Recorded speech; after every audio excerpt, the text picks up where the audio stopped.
কড়াই দিয়েছি চুলায়, চুলায় সামান্য একটু তেল দিয়ে দিব কড়াইতে, দিয়ে আমি চিংড়ি মাছ ছুলে রাখছি, চিংড়ি মাছগুলো এর ভিতরে ভেজে নিব একটু হলুদ লবণ দিয়ে।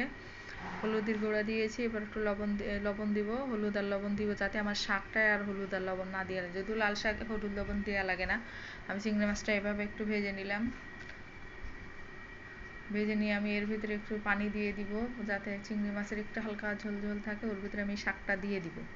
হ্যাঁ, এই যে আমার ঝোলটা একটু হয়ে আসছে চিংড়ি মাছের। এখন আমি এর ভিতরে নাড়াচাড়া দিয়ে এর ভিতরে আমি শাকটা আস্তে করে সব শাকগুলা এর ভিতরে দিয়ে দেব। তাজা শাক আমি করেছি। এর ভিতরে শাকের ভিতরে একটু কাঁচামরিচ কুচি দিয়ে দিব। কাঁচামরিচটা আর কিছুই আমি দিব না, দিয়ে আমি শাকটাকে একটু সিদ্ধ করে নিব। শাকটাকে আমি এভাবে সিদ্ধ করে নিয়েছি। এই যে আমার শাকটা পানি টেনে গেছে, আমার শাকটা সিদ্ধ হয়ে গেছে।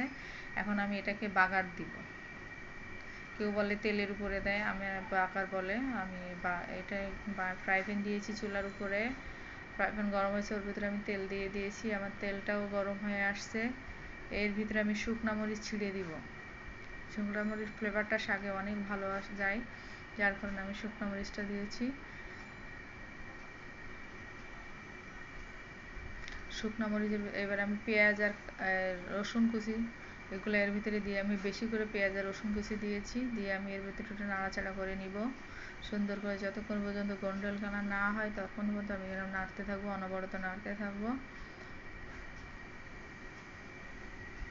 পেঁয়াজটা যখন ভাজা ভাজা হয়ে আসবে আমি ওর ভিতরে শাকটা দিয়ে দেবো। আমার পেঁয়াজটা এখনও ভাজা ভাজা হয়নি, আমি এভাবেই নাড়তে থাকবো নাড়তে থাকবো। নাড়তে নাড়তে যখন আমার পেঁয়াজটা একটু দেখেন একটু কালারটা চেঞ্জ হয়ে আসছে, আমার পেঁয়াজের কালারটা প্রায় হয়ে আসছে, আমি এর ভিতরে শাকগুলো সব দিয়ে দিব। এভাবে দিয়ে আমি সুন্দর করে পেঁয়াজ রসুনের সাথে শাকটাকে মিশিয়ে ফেলবো।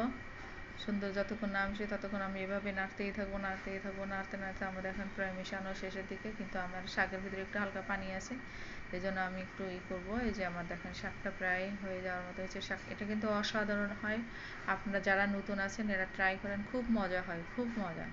ধন্যবাদ সবাইকে, আল্লাহ হাফেজ।